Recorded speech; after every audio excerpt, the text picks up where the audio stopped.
Assalamualaikum warahmatullahi wabarakatuh. Selamat pagi anak-anak kelas 1A, 1B, dan 1C. Gimana kabar kalian? Semoga kalian dalam keadaan baik dan sehat ya. Baik, kita coba lagi dengan Pak Firman di pelajaran TIK. Kita masih pada bab 2, yaitu berjudul mengenal perangkat keras komputer. Namun sebelum kita melanjutkan materi hari ini, Pak Firman akan menjelaskan kembali materi sebelumnya yang sudah kita pelajari ya. Materi sebelumnya yang sudah kita pelajari yaitu adalah kita mengenal 3 bagian pada komputer. Yang pertama, ada pengguna komputer atau orang yang menggunakan komputer, ya diri kita sendiri, itu disebut dengan brainware ya, atau sebagai pengguna komputer. Lalu berikutnya ada yang namanya software atau perangkat lunak. Nah, ini adalah aplikasi yang ada di dalam komputer. Lalu yang terakhir adalah hardware, yaitu perangkat keras. Nah, ini adalah alat komputernya ya. Jadi kalian kemarin sudah membedakan antara brainware, software, dan hardware. Nah, pada pertemuan atau video kali ini ya, yang akan kita bahas atau pelajari yaitu adalah hardware, yaitu perangkat keras ya. Alatnya yang akan kita pelajari ini. Baik, kita mulai dulu ya. Pak Firman kembali ulangi bahwa hardware atau perangkat keras ini adalah bagian fisik dari komputer. Jadi maksudnya adalah hardware ini atau perangkat keras ini itu bentuknya adalah alat atau perangkat yang bisa disentuh ya. Nah, seperti contohnya di sini ada monitor, ada keyboard, ada CPU, dan ada mouse. Nah, ini kan 4 perangkat yang bisa disentuh ya, dan termasuk jenis perangkat komputer. Nah, baik, hari ini kita akan membahas tentang perangkat kerasnya ya. Jadi kalau ini hanya ada 4, nanti ada tambahan lain perangkat keras, oke? Baik, sebelum itu kita akan pelajari dulu fungsi dari yang namanya hardware ya. Pertama, ada fungsi hardware yang input ya. Ini ada alat ya, alat hardware atau alat perangkat keras yang berfungsi sebagai input ya, atau masukan atau untuk memasukkan data.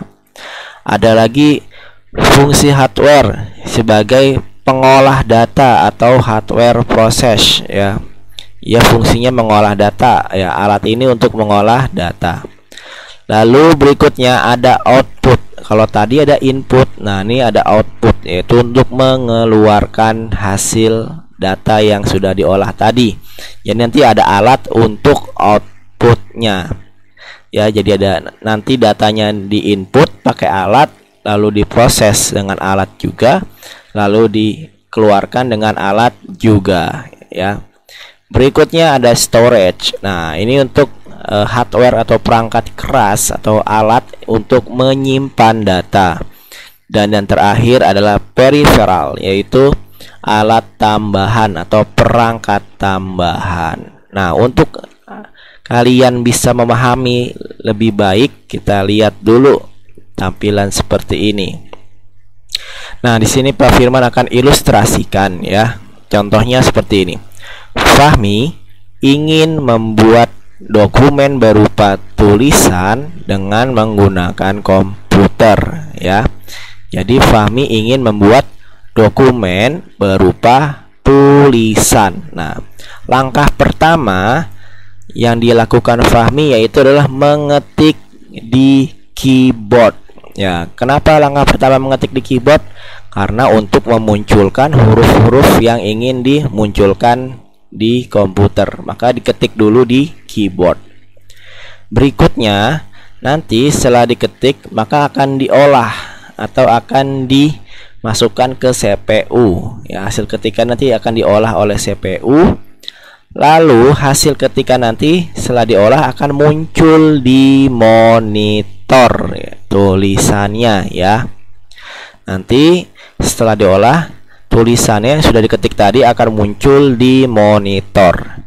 Lalu supaya tulisan yang di monitor ini tidak hilang atau tidak hilang di komputer ya, maka Fahmi menyimpan data tadi di flash disk. Nah, ini alat flash disk namanya ya. Baik, dari ilustrasi cerita ini kita bisa akan simpulkan. Yang pertama adalah proses mengetik pada keyboard. Nah, ini yang disebut dengan input, yaitu memasukkan data. Ya, di sini contohnya adalah memasukkan huruf-huruf ya, tulisan yang terdiri dari beberapa huruf. Nah, kebetulan alat untuk memasukkan huruf-huruf itu menggunakan keyboard. Oke.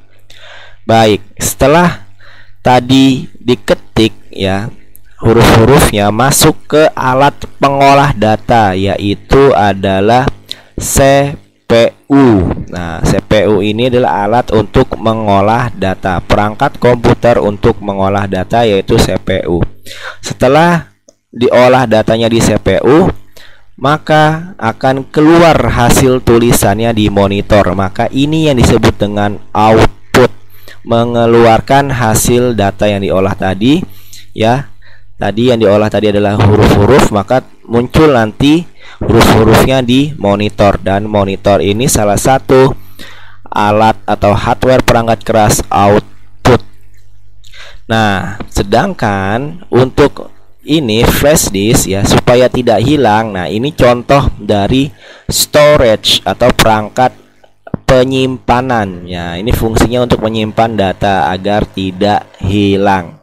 Nah, dari sini ya, dari ilustrasi ini semoga kalian bisa dapat memahami fungsi dari hardware. Nanti setelah itu baru kita akan sebutkan contoh-contoh hardware berdasarkan fungsinya.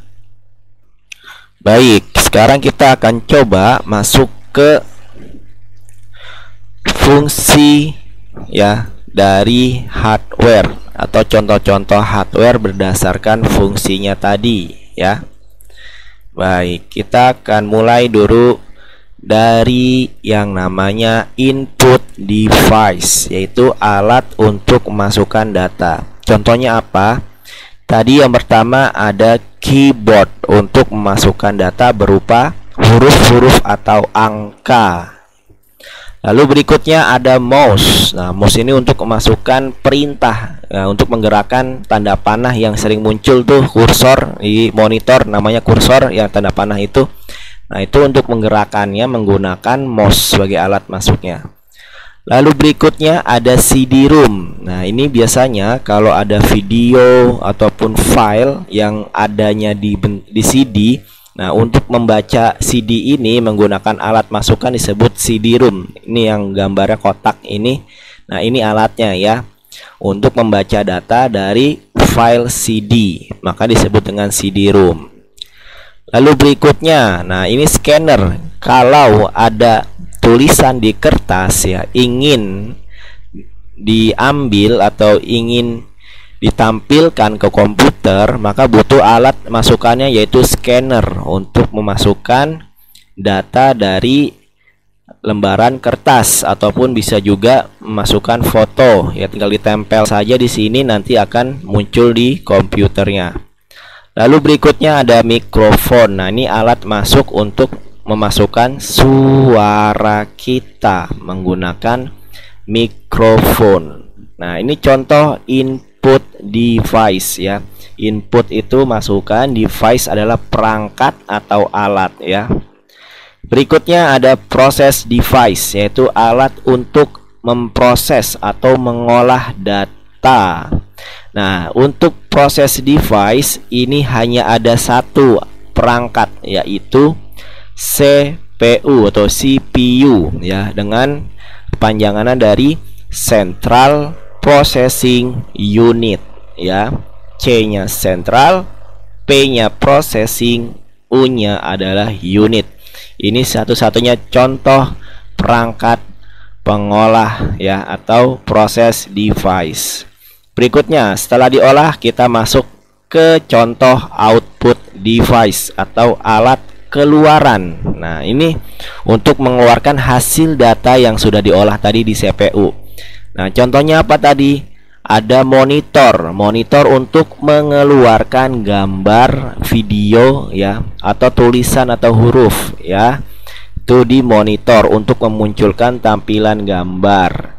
Lalu ada printer untuk mengeluarkan hasil tulisan tadi dalam bentuk kertas ya. Kalau monitor ini kan mengeluarkan tulisan tapi masih di dalam komputernya, di monitornya.